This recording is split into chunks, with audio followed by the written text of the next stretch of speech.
حضرت خواجہ فرید الدین عطار لکھتے ہیں جو خوف خدا سے بھاگا ہے اللہ کے نبی اسے آ کے اپنا دیدار کروا رہے ہیں۔ حضرت امام حسن بصری کا میں نے تذکرہ کیا، انہی کے دور کا ایک واقعہ ہے کہ ایک جوان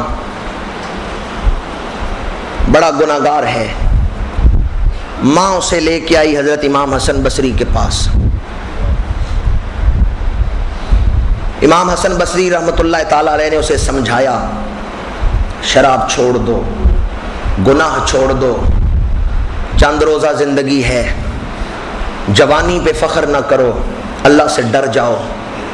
اس جوان پہ کچھ اثر نہیں ہوا، اس نے توبہ نہیں کی، واپس چلا گیا۔ چند دنوں بعد ماں پھر اسے لے کے حضرت امام حسن بصری کے پاس آئی، آپ نے اسے نصیحت کی، توجہ دلائی کہ توبہ کرو، اس نے توبہ نہیں کی، چلا گیا۔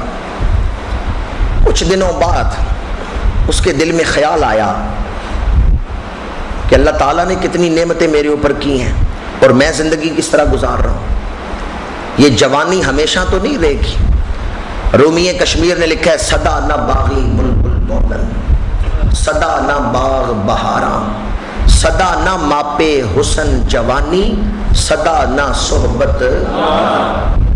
دل کے دریا کو کسی روز اتر جانا ہے، اتنا بے سمت نہ چل لوٹ کے گھر جانا ہے۔ دریا چڑھے ہوئے ہوتے ہیں نا تو بڑا جوش ہوتا ہے، پر ایک وقت آتا ہے دریا اتر جاتے ہیں۔ یہ دل میں بھی دریا چڑھتے ہیں، آرزوؤں کے، خواہشوں کے، سینہ بڑا بھرا ہوا ہوتا ہے خواہشوں سے، پر دل کے دریا کو کسی روز اتر جانا ہے، اتنا بے سمت نہ چل لوٹ کے گھر جانا ہے۔ اس جوان کے دل میں خیال آیا میں کیوں زندگی غفلت میں برباد اور ضائع کر رہا ہوں، کیوں نہ حضرت امام حسن بصری کے ہاتھ پہ توبہ کر لوں۔ ماں سے کہا مجھے لے چلو حضرت امام حسن بصری کے پاس، میں توبہ کرنا چاہتا ہوں۔ ماں لے آئی۔ اس دن حضرت امام حسن بصری جلال میں ہیں، فرمایا میں نے پہلے کتنی دفعہ اس کو کہا اور اس نے توبہ نہیں کی، جاؤ لے جاؤ، میں اسے بیعت نہیں کرتا۔ اللہ والوں کے بھی اپنے حال ہیں۔ ماں بیٹے کو واپس لے آئی اور وہ جوان روتا ہوا آیا۔ ماں نے کہا میں تمہیں سمجھاتی تھی، تو سمجھتا ہی نہیں تھا، آج کیوں رو رہا ہے؟ اس نے کہا ماں میں رو اس لیے رہا ہوں، مجھے اللہ کے بندے نے قبول نہیں کیا، اللہ کیوں قبول کرے گا؟ مجھے تو اللہ کے بندے نے قبول نہیں کیا، میرے گناہوں کی وجہ سے، میرے بدعمالیوں کی وجہ سے اللہ کا بندہ مجھ سے نفرت کرتا ہے، تو یقیناً اللہ بھی نفرت کرتا ہوگا۔ بس یہ بات اس کے دل کو ایسی لگی کہ کھانا پینا بھول گیا، علیل ہو گیا، بستر سے لگ گیا، شدید بیمار ہوا، دن بدن صحت گرتی گئی، خوف خدا اور خشیت کا عالم اس میں طاری ہو گیا۔ اور پھر ایک ایسا وقت آیا کہ نزع کا عالم طاری ہو گیا، زندگی کی امید ختم ہو گئی۔ اس نوجوان نے خوف خدا سے بیماری کو برداشت کیا ہے، خشیت سے بستر علالت پہ تڑپتا رہا ہے۔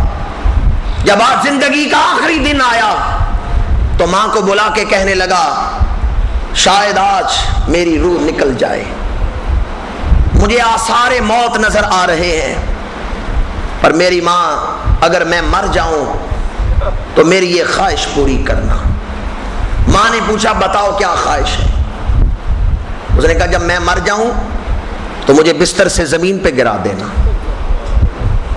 میں عزت کے لائق نہیں، میں تو اللہ کا بھاگا ہوا گناہگار بندہ ہوں، مجھے بستر سے زمین پہ گرا دینا اور پھر میرے گلے میں پھندا ڈالنا، میرے گلے میں رسا ڈالنا اور مجھے بصرے کے گلی کوچوں میں گھسیٹنا، میری لاش کو بصرے کی گلیوں میں گھسیٹنا، بصرے کی سڑکوں پہ پھیرنا اور بلند آواز سے یہ اعلان کرنا کہ جو اللہ کے حکم توڑتا ہے، جو گناہ کرتا ہے، اس کا انجام یہ ہوتا ہے، تاکہ لوگ سبق حاصل کریں، عبرت حاصل کریں کہ جو اللہ تعالیٰ کے حکم توڑتا ہے اس کا یہ انجام ہوتا ہے۔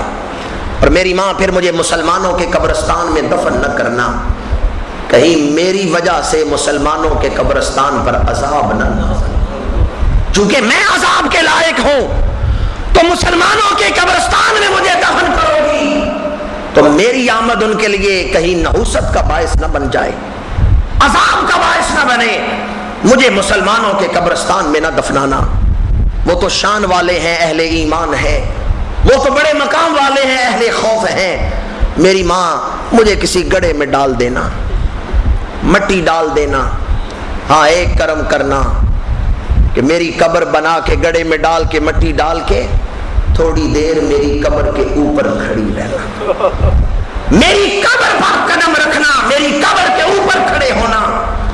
ماں نے پوچھا کیوں؟ کہا حضور نے فرمایا ماں کے قدموں تلے جنت ہے، اور عمل تو کوئی نہیں جس میں یہ امید ہو کہ میں بخشا جاؤں گا، بس ایک ہیلا کر رہا ہو، میری ماں میری قبر میں کھڑی ہونا۔ اللہ کے نبی نے فرمایا ہے ماں کے قدموں تلے جنت ہے، شاید اس سبب سے ہی میری قبر جنت کا باب بن جائے۔ یہ اس کی انتہائی عاجزی ہے، دل ٹوٹا ہوا ہے، دل رو رہا ہے، گناہوں کو دیکھ رہا ہے، اپنی آخرت کا فکر لاحق ہے، تو اپنے نفس کو انتہائی عاجزی کے مقام پہ لا کے اس نے یہ وصیت کی ہے کہ مجھے بستر سے گرا دینا، میرے گلے میں رسا ڈالنا، مجھے بسرے کی سڑکوں پہ پھرانا، اور پھر مجھے قبر میں دفنا کے قبر کے اوپر قدم رکھ کے کھڑی ہونا۔ یہ وہ کہہ رہا تھا کہ روح جسم سے جدا ہو گئی۔ اب ماں کا دل کب چاہتا ہے کہ اپنے بیٹے کو زمین پہ پھینکے؟ بیٹے کی خواہش تھی، آخری وصیت تھی۔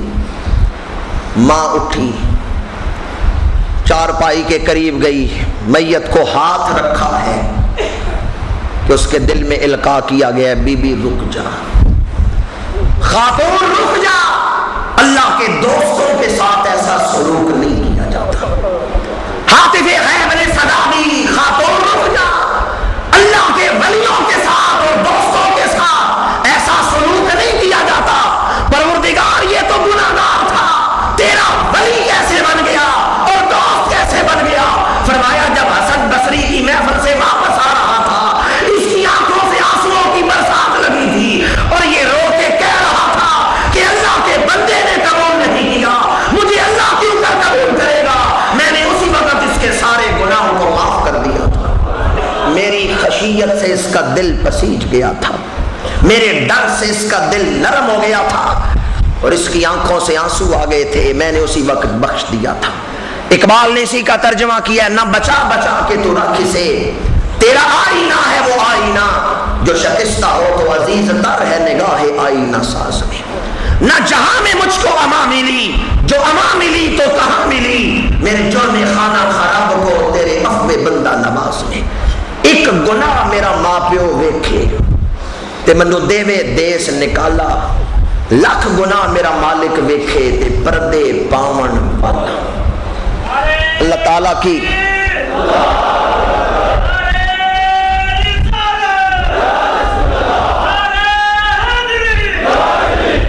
اللہ تعالیٰ کو ٹوٹے ہوئے دل بڑے پسند ہیں، ان پر اللہ نظر رحمت فرماتا ہے جو اس کی خاطر ٹوٹ جاتے ہیں، جو اس کی خشیت سے لرزتے ہیں یا جو اس کی محبت میں ٹوٹتے ہیں، وہ دل اللہ کو بڑے پسند ہیں۔ اسی تذکرۃ الاولیاء میں ہے، حضرت بایزید بستامی فرماتے ہیں دنوت فی بحر المعرفہ، مجھے روحانی معراج ہوا، میری روح نے عرش کا دیدار کیا، تو میں نے کہا اے عرش بتا میرا رب کہاں